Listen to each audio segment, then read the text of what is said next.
yaa kam jirtu daawwattoota keenya kabajamoo kun televezyiinii tamsaasa keenya kallattii karaa toora saatalaayitiin kan isiniif darbudha. Sagantaa keenya kana kan caqasaa jirtaniif bakkuma jirtanitti nageenya keenya kabajaa isinaa qaqqabu jenna. Tamsaasa keenya kallattii guyyaa irraatti qophii addaa tokko qabannee dhiyaanneera. Qophiin addaa keenya kan inni xiyyeeffatu duukaa bu'umsa ta'eewwan yuunivarsiitii Waldiyaa keessatti guyyaa lamaan darban raawwataa jiranii fi akkasumas magaalaa Dirredawaa keessatti gareen ijaaramee saatanaa jedhee fo'amu miidhaanii Oromoota gaggeessaa jiru irratti kan xiyyeeffate ta'a. Qophii addaa kana wajjin kan turu an Raajii Guddataati. Egaa daawwattoota keenya akkuma galma irratti isiniif tuqe qophiin addaa keenya kan isheen irratti xiyyeeffattus duuka bu'umsa ta'eewwan yuunivarsiitii Waldiyaa keessatti raawwatamanidha. Hunda dura guyyaa kaleessaa ta'eewwan yuunivarsiitii Waldiyaa keessatti raawwataman isiniif gabaasuun keenya ni yaadatama. Haa ta'u malee suuraaleen waan dhimmicha waliin fakkaanne waan itti makamanii fi dogoggoraan waan ta'eef fuula feesbuukii keenya irraa kaasuu keenyas asumarraan dhiifama isin gaafanna.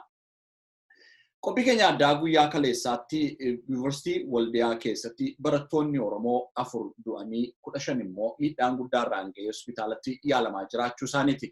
Rakkoon kunis kan inni qaqqabuu danda'ee fi homaa hawaannisaa naannicha weeraree jiru.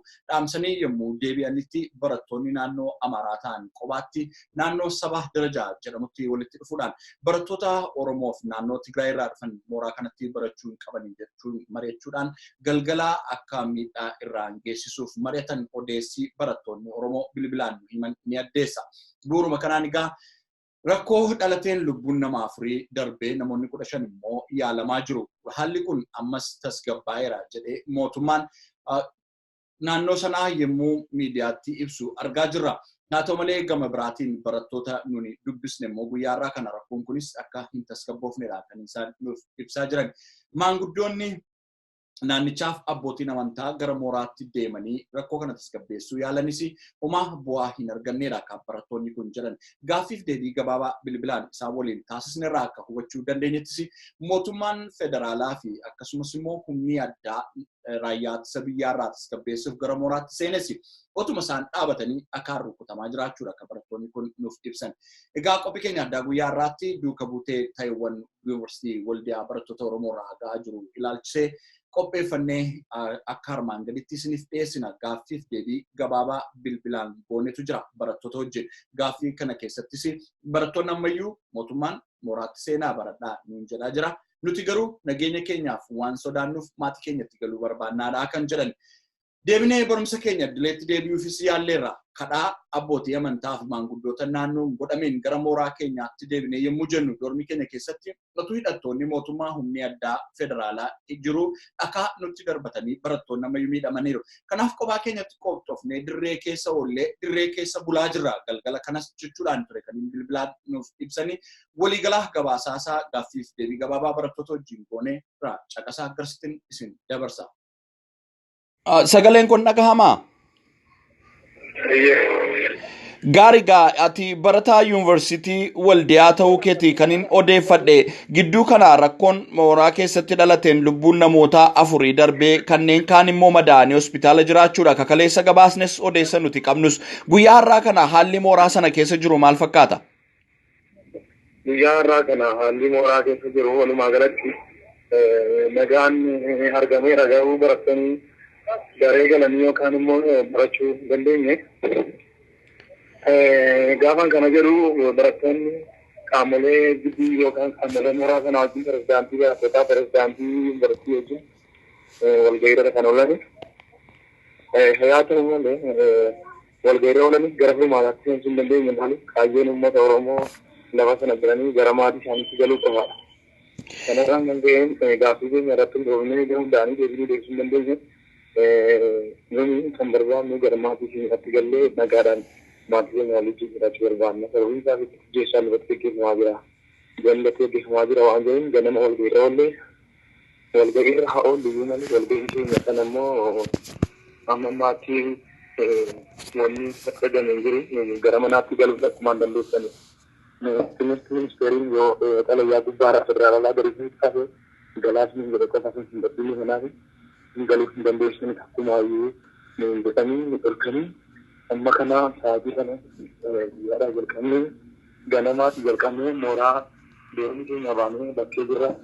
Bakkee kan jiru kun amma doormi bullu mee sagaleen kees xiqqoo ganna jalaa bu'eera ol naa kaasuu yaali. Isin barnoota dhiistanii gara maatii keessanitti deebi'uu fi murteessitanii jirtu jechuudha. Isa kana immoo maaliif isin dhorkatu? Haalli kana isin taasise immoo dubbichatu tasgabbaa'aa hin jiru moo sodaan ammayyuu waan jiruufidha?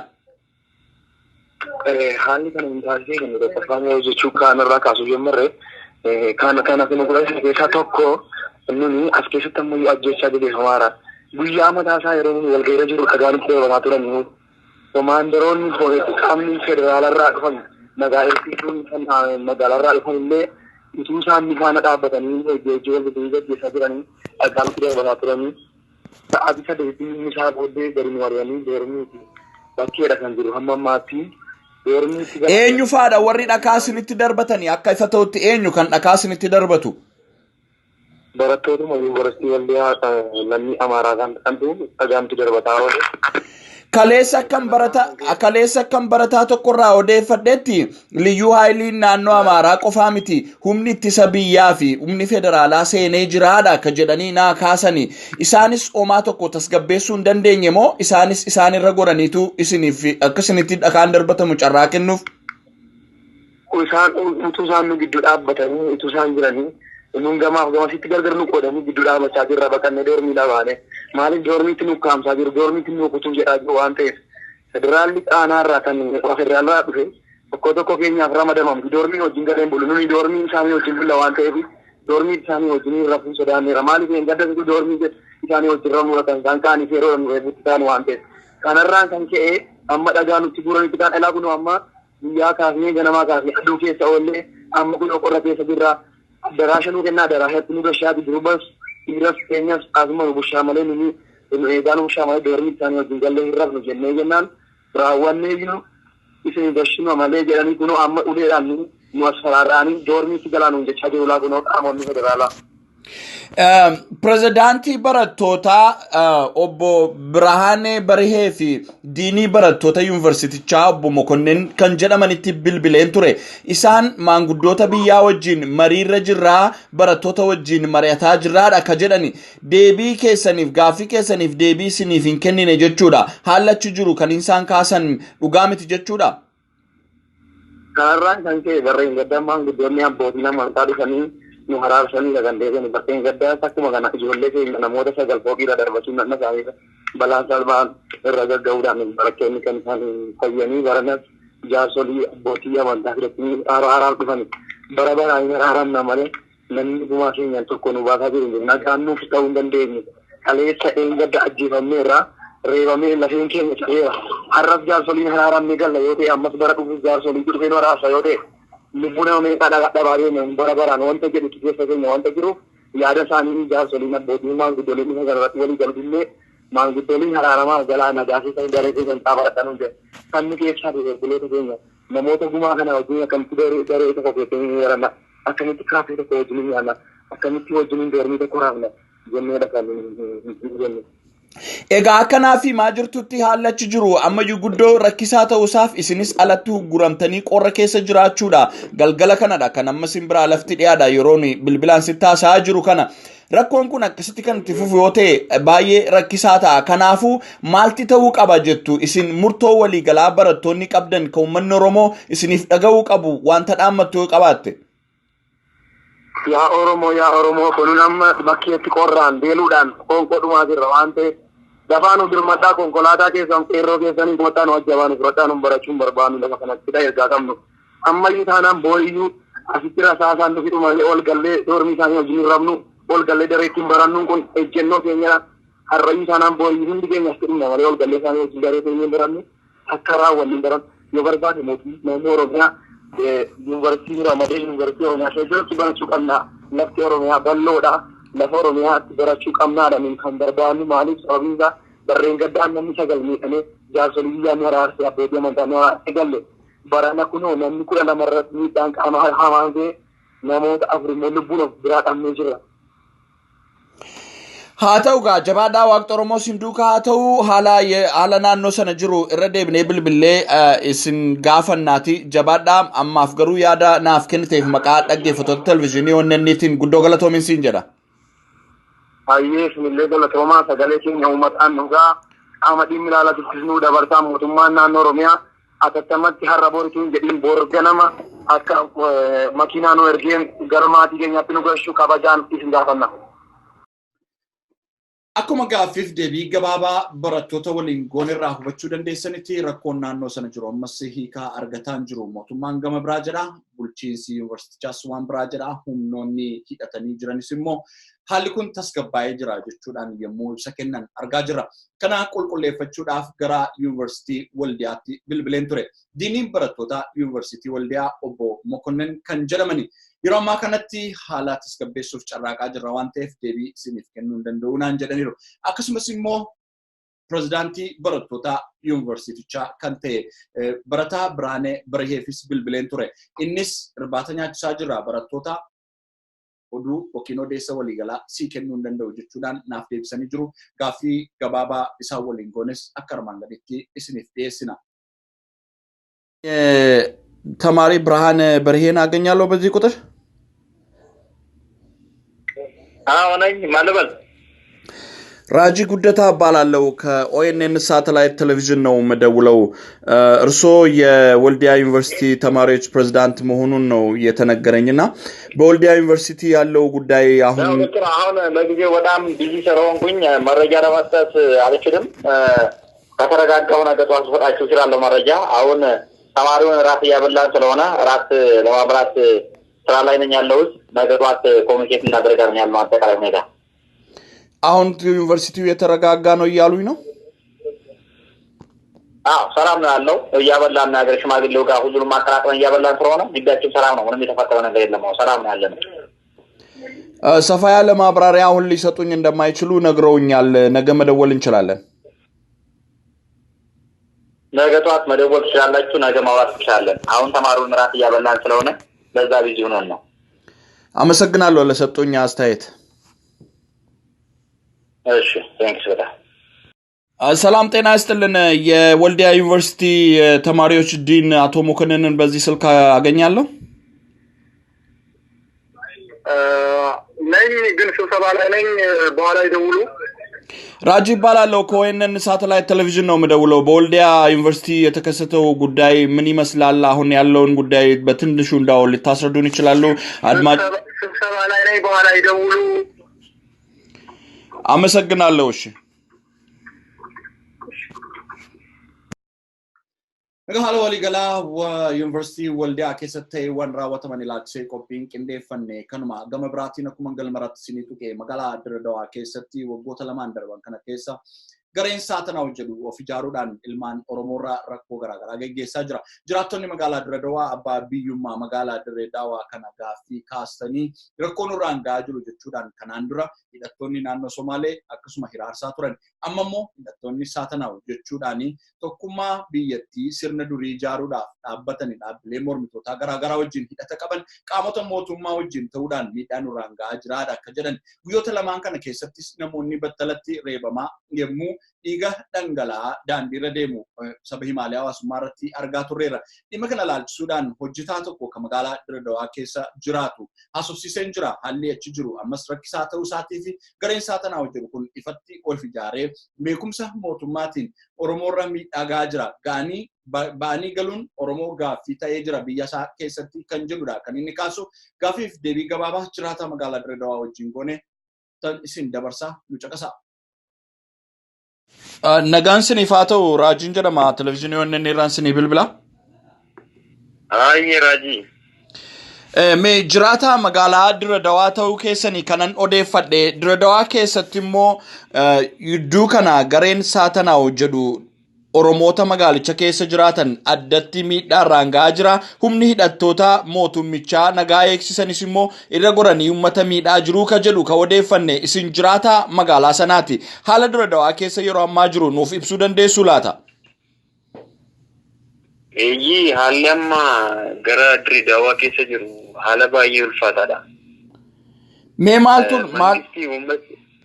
Maaltu ta'e? Humni addaa kan federaalaa kan mootummaa kana hundumti isaayyuu garee isaa tanaawaa wajjiniin warra hojjetanidha isaan. Maal godhu warri isaanii walii galanii ijoolleen keenya gaafasii dubbii kaastu ijoollee Oromoo irratti dhukaasa tokko illee hin banani. Isaan irratti dhukaasa tokko hin banani. Kan ijoolleen keenya moo gaafasiin achiin itti kaatu xiis boombii xiyyitiin amma kaleessuma kanallee fanjii irratti darbataniiru boombii itti erganii garee isaa tanaawaadha. Eessatti kun kan raawwatame? Naannoo Qasiiraa jedhamutti boombiin itti darbatamee ijoollee shamarree 3 fi dhiira tokkotu rukutamee amma yeroo kana hospitaala Diilchorraa ciisaa jira. Eenyudha kan darbatu? Kan darbatu ijoollee saatanaawaa garee sana keessa jirudha. Boombii moo kan itti kennu humnuma qaama mootummaati. Qaamni mootummaa biyya sana jiru cufti isaa akka jirutti garee sana wajjiniin tokkodha isaanii wajjin nyaatu wajjin dhugu ijoollee sana wajjiniin. Egaa haalli naannoo sana jiru waggoota lamaan darban guddoo rakkisaadha. Keessaayyuu Oromoonni ollaa magaalichaa jiraatanii yeroo baay'ee manni isaaniis hin diigamaa rakkoo garaagaraatu irraan gahaa jira. Amma immoo magaalaa keessatti akkuma Oromootu socho'uun rakkisaadha jedhamaati kan jiru. Dhimmi kun mootummaatti iyyattanii fala kenname qabaa? Mootummaan hamma ammaatti fala tokko hin laanne hin yaadatte yoo ta'e mucaa yeroo darbe muummichi ministeeraa gaafa awwadaa'ee dhufe gaaffii ciccimaa kaasaafii ture yoo hin yaadatte ta'e magaalaa Dirree Dawaarraa kan ergamee deeme. Ayyee? Dheengadda deemanii mana isaa deemanii isa gadi fuudhanii OMN irratti yaadaatti laatte hunduma isaa arganneerra kan ijoollee walitti qabee dubbii katamaa kana keessatti babal'eessaa jiru sii jedhanii gareen qaama saatanaawaa warri ta'an baalii dirjitii kanaa kan ta'an reebicha hamaa mucaa sana irratti hojjetanii amma mana hidhaa keessa ciisaa jira. Gurbaan sun illee miidhame kana uummati Dirree Daawwaa baay'inaan illee quba hin qabaatu jedhee waan hin beekuun qabu. Asumaan carraa kana fayyadamee akka isaan baran hin barbaadan mucaan sun akka inni miidhamee jiramu.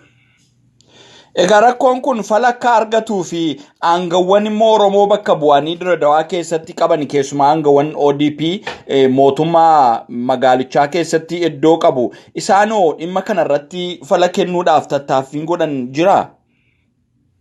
Fala tokko laachuu hin danda'an isaanii fala tokko akkatti kennan hin qaban. Maaliif yoo jette gareen saatanaawaa kun amma keessa ba'anii wayyaa hojjisiifatanii tiishartii hojjisiifatanii magaalaa keessa deemaa jiru. Saatanaawaa kana maa jedhanii yeroo kuwaasii Piriimeer Liigiin Itoophiyaa amma dhufaa jira. Sanarratti amma ganaa wanti guddaan ta'a. Mootummaan kanarratti hojjechuu qaba. Maal akkamitti biyya tokko keessatti garee saatanaawaa jettee maqaa moggaafattee tiishartii hojjisiifattee biyya sana keessa olii gadi socho'uu dandeessa. Akkas jechuun qaamni mootummaa kun harka keessaa qaba jechuudha. Wal gargaaraa jiru. Lama ta'aniiti kan isaan saba Oromoo kana gadi cabsaa jiran asii gadi quucarsaa kan isaan jiran. Egaa rakkoon magaalaa sana keessatti gahaa jiru garee saatanaa kanaan uummata Oromoo qofarra moo kanneen kan biroorras miidhaa wal fakkaataa geessisaa jiru? Maaliif yoo uummata Oromoorra addatti kan raawwatu yoo ta'e maalirraa kan ka'edha? Kanneen kan biroo tokkollee hin jiran uummata Oromoo qofadha. Bakka biyya nurkaa fuudhaa jirtu, aangoon harka keessan keessa galfattanii jirtu, biyya kan bulchuusin, Finfinnee kan bulchuusin, Addis Ababaan keenya jettu, Dirree Daawwaan keenya jettu akkamitti wanta akkasii jedhama jedhanii uummata Oromoo duwwaa irratti xiyyeeffatanii gama amantiitiin achaas ba'an amma kaleessa amma mana paappaasii tokko harka isaaniitiin deemanii beenzilatti gubanii ijoollee Oromootu dhufee nu jalaa gube jedhanii dubbii kana kaasan kaleessa. Kaleessa kanadha. Ofuma isaanii rakkoo uumuudhaan ijoolleen Oromoo akka uuman fakkeessuun uummata walitti kaasuu jechuudha. Ofuma isaaniitiin uumu alaabaa ABO moo qabatanii deemanii lafa ijoolleen Oromoo jiranitti alaabaa sana lafa kaanii miillaan gadi dhidhiitanii jechoota barbaadan fayyadamanii uummata Oromoo arrabsaa oolu akka kanatti. Tokko mootummaan kanarratti waan hojjechaa jiru hin qabu. Qaama mootummaa ta'ee poolisii federaalaa biyyattii ta'ee kanaan booda wal ajjeesuudha. Wal qaluutu dhufa namni dudduubatti deebi'u hin jiru jedhama. Wayyaa siivilii uffatee yeroo kaan immoo miliitarii uffatee ijoollee keenya dura dhaabbatee tuksii bana. Yeroo kan biraa immoo siivilii uffatee dhufee wal qaluudha. Wal ajjeesuuf dhufa. Baay'ee. Egaa haalli achi nama akkasiifaa haalli achi jiru baay'ee rakkisaa ta'u. Baay'ee rakkisaa ta'uu isaa dhagaa akkanaaf himtaniif odeessii achi argannu addeessuttis egaa haalli waliigalaa kun akka furmaata argatuuf maal ta'uu qaba jettume? Aan akka kootti haalli kun akka inni walii galuu fi furmaata qabu baay'inni uummata Oromoo magaalaa Dirree Daawwaa keessa jiranii parsantii 100 keessaa parsantiin 70 uummata keenya uummata Oromooti. Uummati Oromoo kun yeroo kamitti iyyuu taanaan quba wal qabaachuu qaba.